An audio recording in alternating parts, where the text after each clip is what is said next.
One of the most counterintuitive things about friendship is that when you try to be liked, you actually end up being less liked and more alone instead. People pleasing is one of the worst things, in my opinion, that you can do when you're trying to create new connections with people.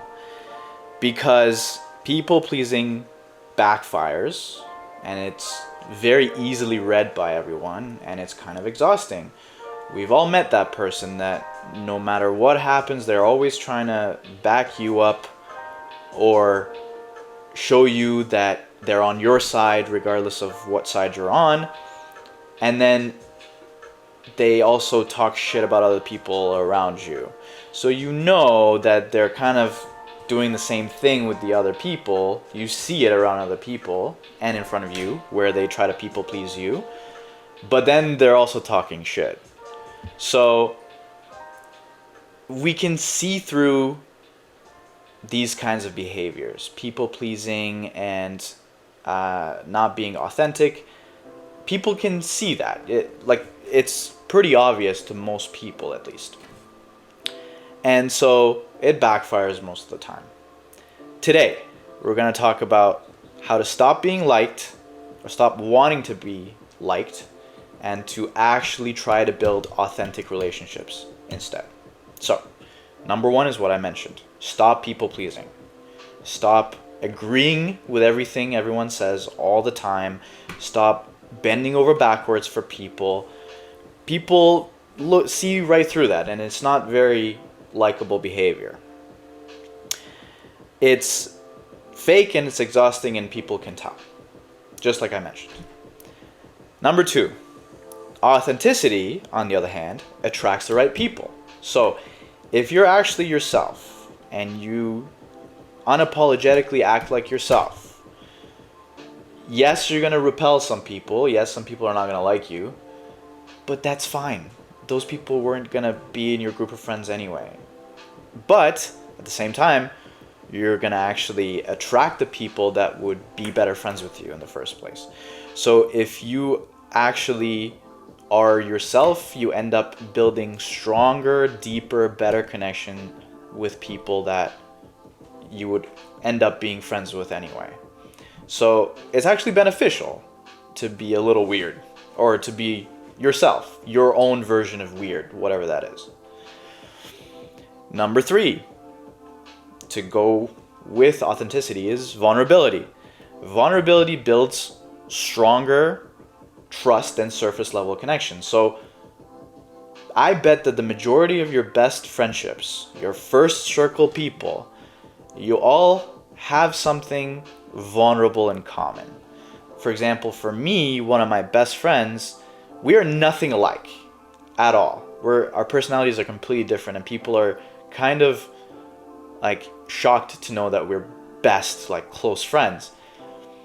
And the reason that we're really close friends is because we both bonded over something really vulnerable, which was going through a breakup around 7 or 8 years ago. We were both going through a breakup at the same time, completely different personalities, and we ended up becoming really good friends because we were both the same amount of hurt and the same amount of vulnerable at the same time.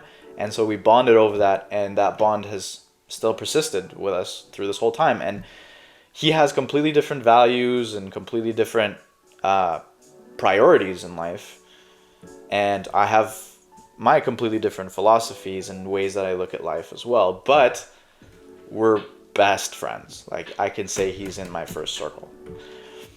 So bonding over something vulnerable about yourself, some shortcoming you have, even something that you're insecure about, something, and I'm not saying trauma dump on people. That's not what I'm saying at all. Please don't do that. Please don't just go to a stranger and just start downloading all your insecurities onto them. It's not what I'm saying. But being vulnerable, allowing yourself to be a little vulnerable, allowing yourself to tell the truth, honestly. Don't put on a performance. Just be honest, be yourself around people.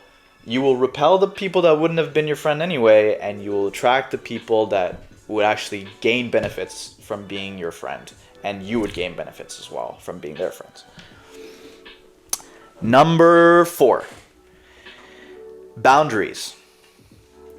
Boundaries create respect, not resentment. So when it comes to people pleasing, we're kind of worried that if I say no, or if I get peer pressured into this thing and I kind of say no, or like if I set my boundary properly, then these people will start not liking me. And that's pretty much the opposite. Again, it's counterintuitive, because when you set your boundaries and you stick by them, people actually respect you more. They understand that you are self-aware and you have self-respect and you have priorities and you have boundaries and you're assertive about them. And when you display that, like, no, I'm not going to bend over backwards, or when you disagree with someone respectfully, they realize that, hey, no, this person, I can't like take advantage of this person, if they are the type of person to take advantage of you. And you create respect, and people are more likely to be your friend, like more higher value people. I don't like saying that, but it's true. Someone that respects your boundaries is more likely to be your friend versus someone that just wants to walk all over them. So you end up creating higher value connections for yourself in general.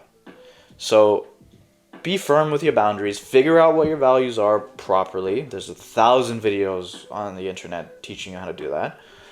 Figure out your boundaries, what you care about, what someone can't cross, all these things, and then stand by them. It's very simple. Just don't bend over backwards for people just so that they like you. They're going to end up liking you less and respecting you less anyway. And you'll end up being that person that nobody listens to when they speak. That's always shitty. So really be firm with your values and your boundaries, and you'll actually create closer connections with people instead of surface level, please like me bullshit. And then lastly, number 5, it's better to be deeply loved by a few than mildly liked by many. So we've talked about the circles before. The most important thing in terms of your mental and physical health when it comes to your social life is your first circle. The 5 closest people that anything happens to you, you go to them first, whether it's good or bad. They celebrate all your wins with you and they mourn all your losses with you. That's pretty much all you need in terms of your social,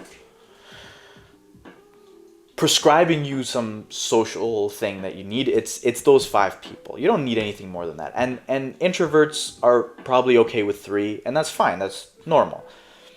But having a deep small circle for yourself, people that know you to the core, is a lot more valuable than having 20,000 Instagram followers or whatever it is.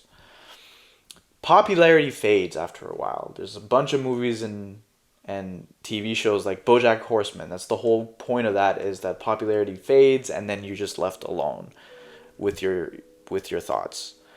Being popular is not that important, and it fades and it's shitty at the end of the day. But having a few close people is way more valuable.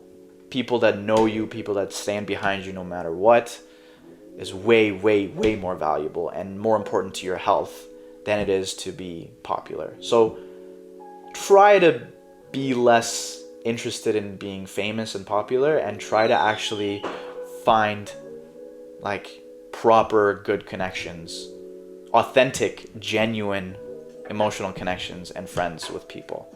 That's what we're all about here. So thank you for watching, and I hope this helps.